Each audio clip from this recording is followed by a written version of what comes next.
Hora 21:16, justamente recién se estaba hablando aquí del FMI y del hecho de que el FMI va a volver a tener oficina.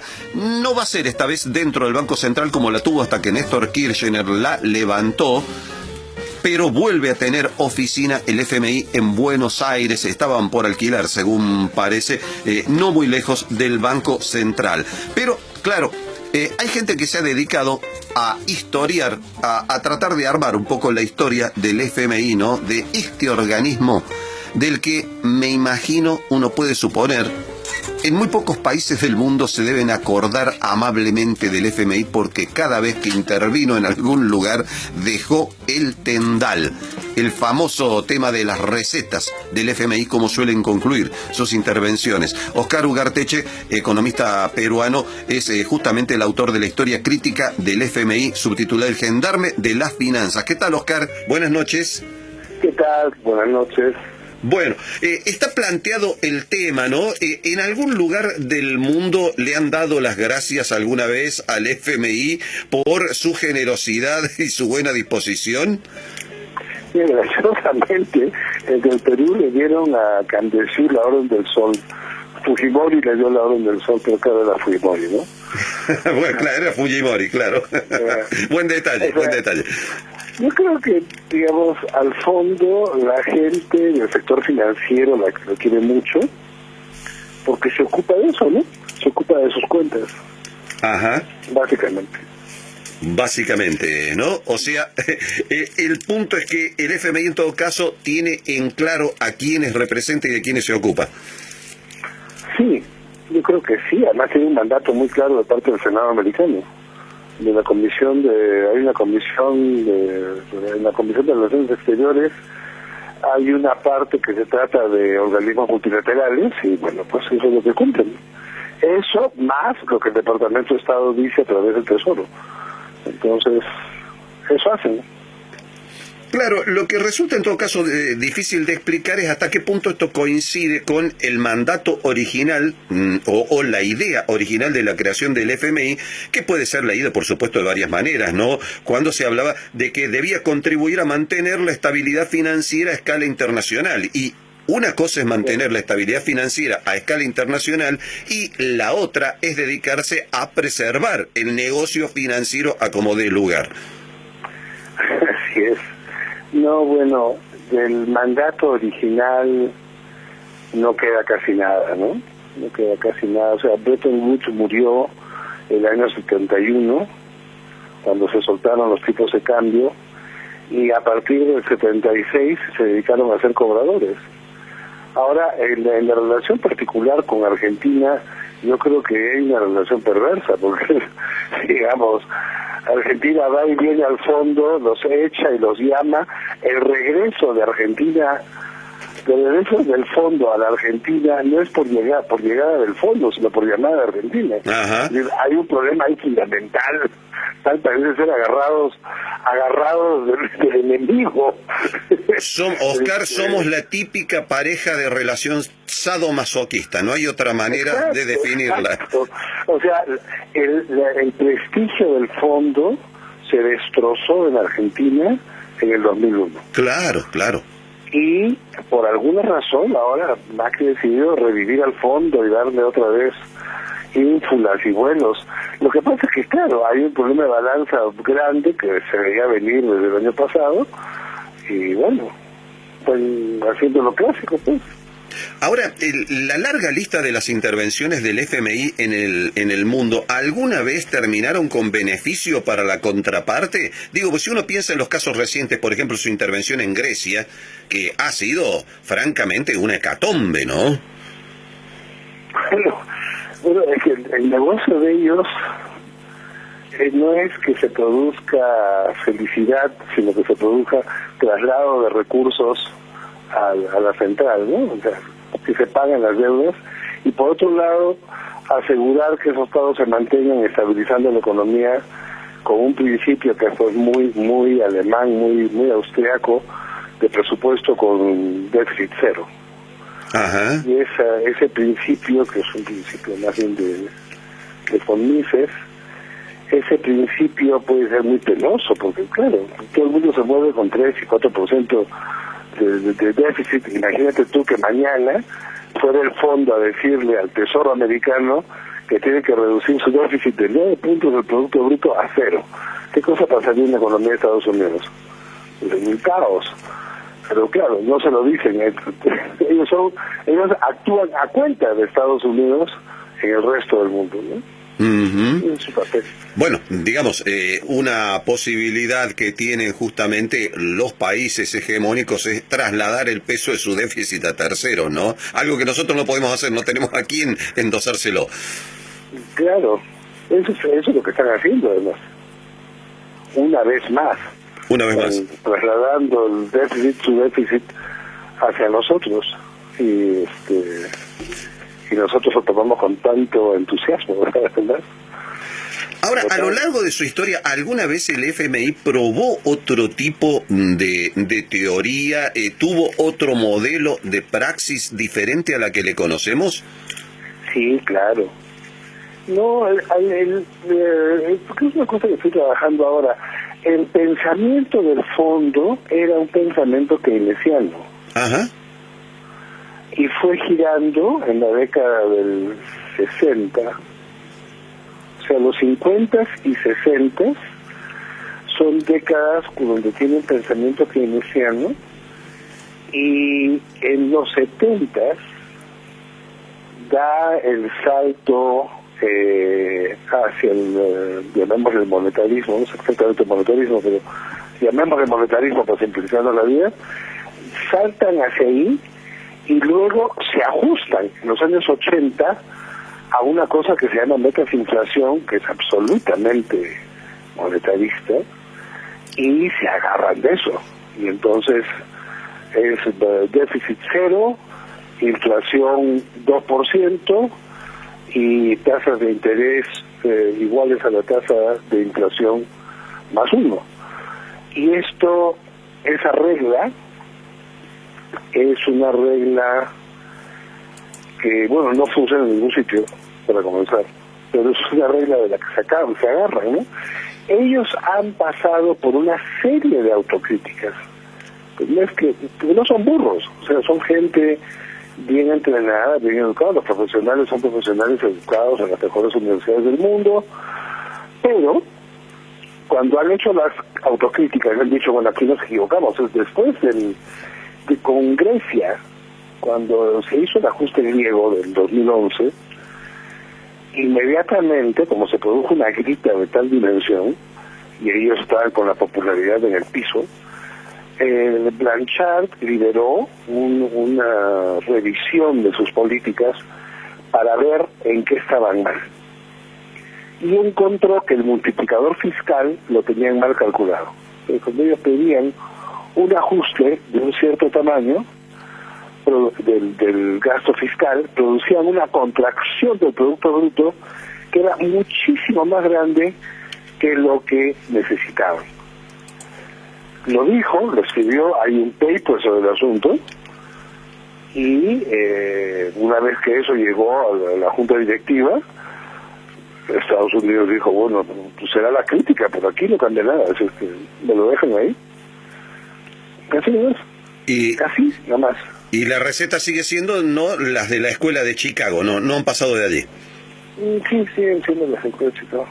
Han tenido, con la gente de MIT han tenido algunas conversaciones, o sea, hay influencia de MIT, pero eso no resuelve el problema. Es decir, la barbaridad de reducir el salario real en Grecia a 30%, el salario real nominal 30%, es una barbaridad.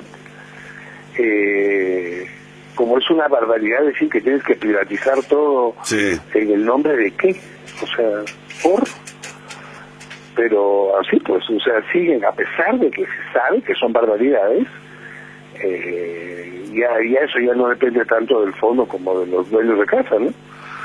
Y los dueños de casa, y en el caso del fondo son los americanos, que tienen una agenda muy clara y utilizan al fondo para esa agenda. Ahora, es muy difícil entender que se sigue insistiendo en recetas que están más o menos probadas, demostradas. O sea, lo que usted señalaba recién, Oscar, ¿no?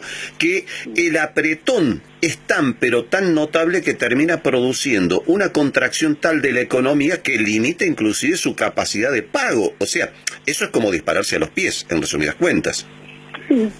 Pero además, lo que produce es una erosión de la democracia. Uh-huh. Sí. Que es, yo creo que lo peor que hace el fondo, es decir, su peor tiene varias malas contribuciones, pero la peor de todas es lo que le hace a la democracia.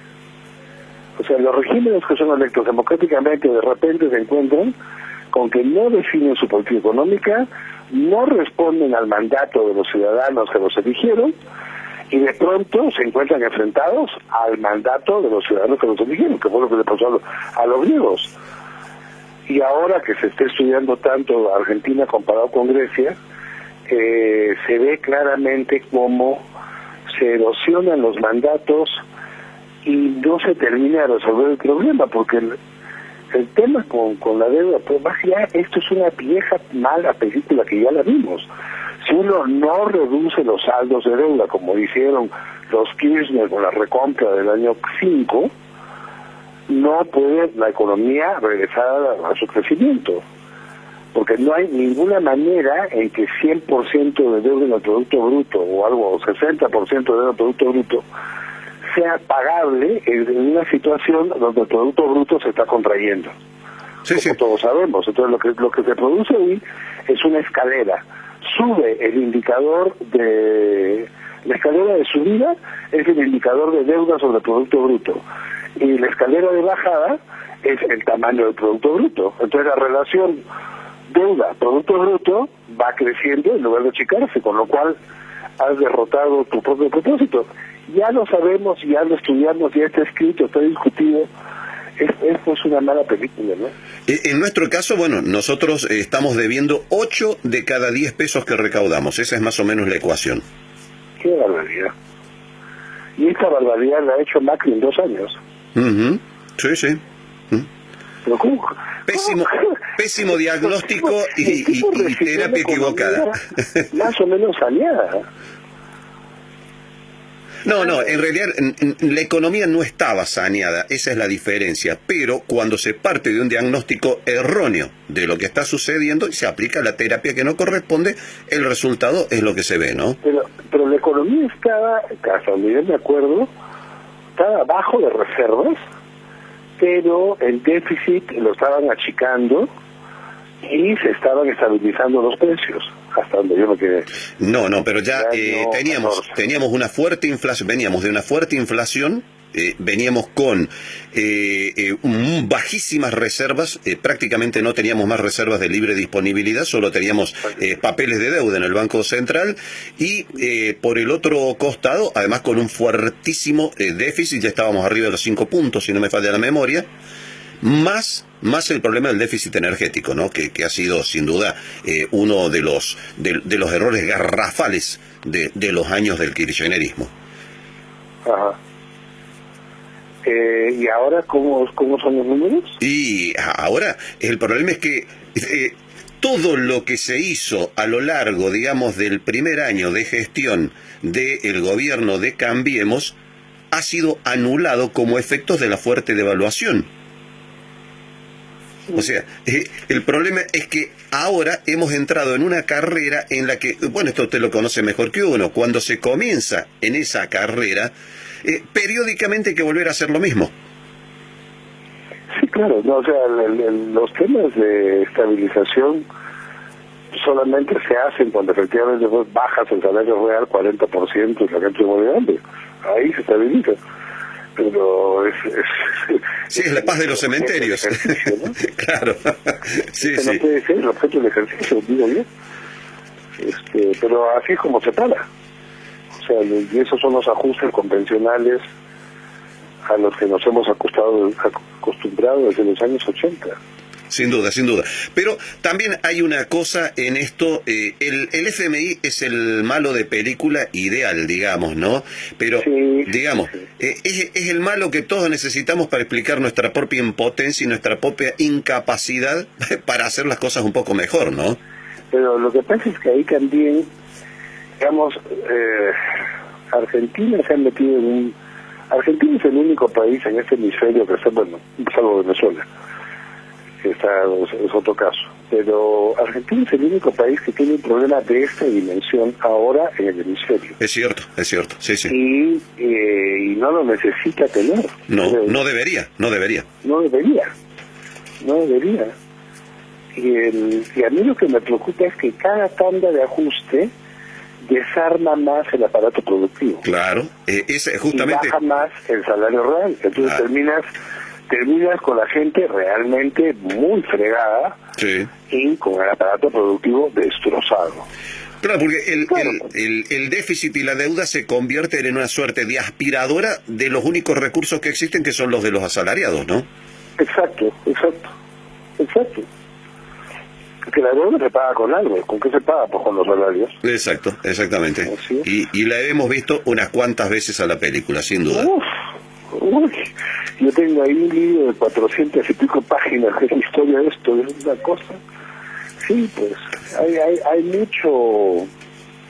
hay mucho hecho ya, como uno diría, y hay demasiado recorrido, tanto para que el gobierno argentino haya hecho crecer la deuda en esas cantidades, como para que el fondo llegue con una receta idéntica a la del año 91. Sí, sí. No, pues, es como la televisión de cable, por más que uno cambie de canal, siempre están dando la misma película.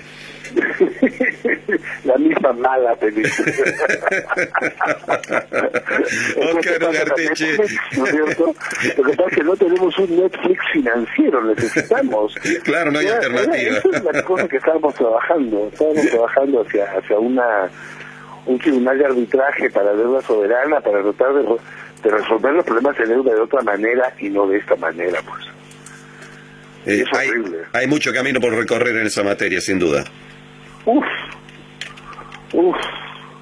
Fíjese, lo único importante, que es la lección que sale de mi libro La genealogía de la arquitectura financiera, que va de 1850 hasta el 2015, hago toda la genealogía, y este librito del fondo es en realidad el capítulo 7, que agarró vida propia. Uh-huh. Ese libro grande lo que te muestra es cómo la arquitectura que existía antes del siglo XIX desapareció, la que existía en la primera parte del siglo XX también desapareció, la de la segunda parte del siglo XX también desapareció, y ahora parecería como que estamos en manos de las calificadoras de riesgo y de la prensa internacional y de los jueces de Nueva York, y de tanto en tanto el fondo recobra un papel por ahí tímido y hace alguna cosa, pero básicamente para alimentar a las calificadoras de riesgo y para alimentar a la prensa internacional en términos de cómo se financia el déficit del país donde están. El capítulo 10 de ese libro. Nos hemos convertido en esclavos de las consultoras, ¿no? Pero Argentina es el caso para estudiar de cómo se producen crisis. ¡Qué bárbaro! Y cómo se resuelven de diferentes maneras, porque la resolución de la crisis con el Plan Phoenix fue totalmente diferente a la resolución de la crisis del año 91 con el fondo, que fue diferente del intento heterodoxo del 86 con el Plan Austral. O sea, ya son varias, ¿no? O sea, son 3 o 4. Pero esta crisis de es como buscada, ¿no? Yo no entiendo. Porque no... Bueno, podríamos alegar que tenemos un cementerio lleno de teorías económicas, ¿eh? Ah, sí, todo, pues tenemos una biblioteca llena. Tenemos bibliotecas llenas de teorías económicas. Sí, pues ya me entiendo. Nosotros tampoco, se lo confieso. La verdad, por mucho que nos esforzamos, no lo entendemos. Bueno, también sabés que no soy el único que no lo entiende. Está bueno. Oscar Ugarteche, un gusto haberlo escuchado y muchas gracias por habernos atendido. Un abrazo y hasta pronto. Encantado.